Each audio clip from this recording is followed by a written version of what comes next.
So in terms of fan noise and heat, both of these laptops take completely different approaches in terms of keeping these laptops cool.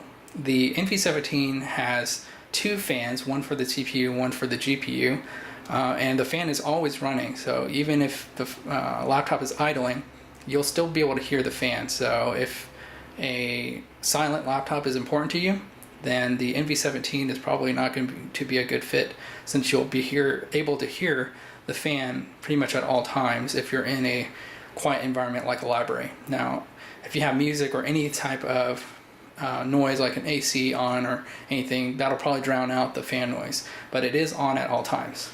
Now, what that does mean also is that the Dv7 stays cool pretty much all the time. The areas that do get warm are right here by the screen. That's where the exhaust fans are and the heat pipes that run right here.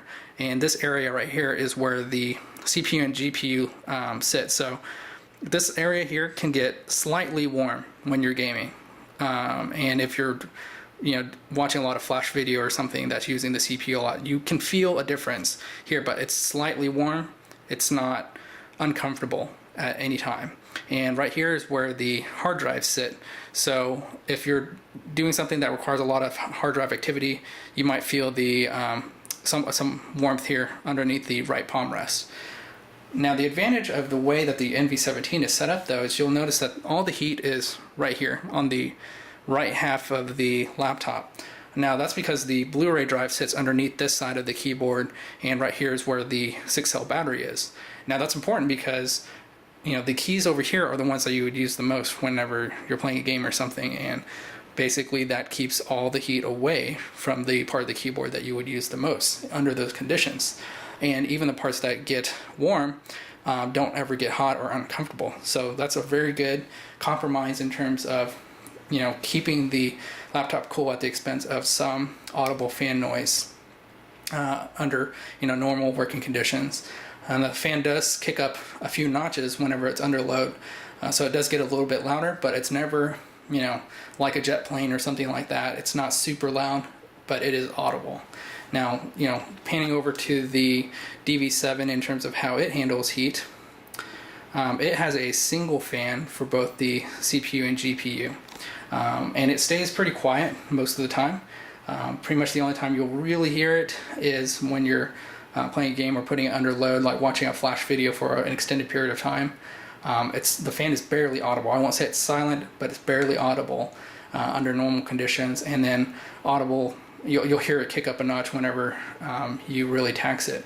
But the main difference here is that the fan is right here. The exhaust fan, or the exhaust port, is right here, and the intake is here. So the air is coming in this way and coming out the side.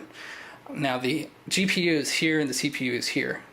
That also means that this area is the hottest part of the laptop, and right here gets really hot when you put it under heavy load. So hot that you wouldn't be able to touch it for more than a few seconds. I don't know if you'd actually burn yourself, but it is uncomfortably hot right here. And right here is also where the hard drive sits, and if you have two hard drives, they're both here and here. So basically what that means is the Dv7 design has all the heat generating parts on this side of the laptop. So you can see, if you are a heavy gamer of any kind, that the Dv7 gets hot in the worst possible place. And it does get hot. It's uncomfortably warm right here where the WASD keys lay. So it's pretty much the worst case scenario.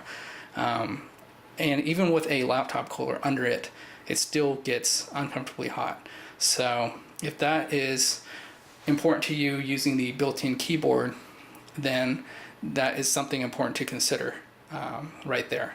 So that's the difference between the heating and cooling solutions and the fan noise between the two laptops, and pretty much wraps up the comparison between these two desktop replacements.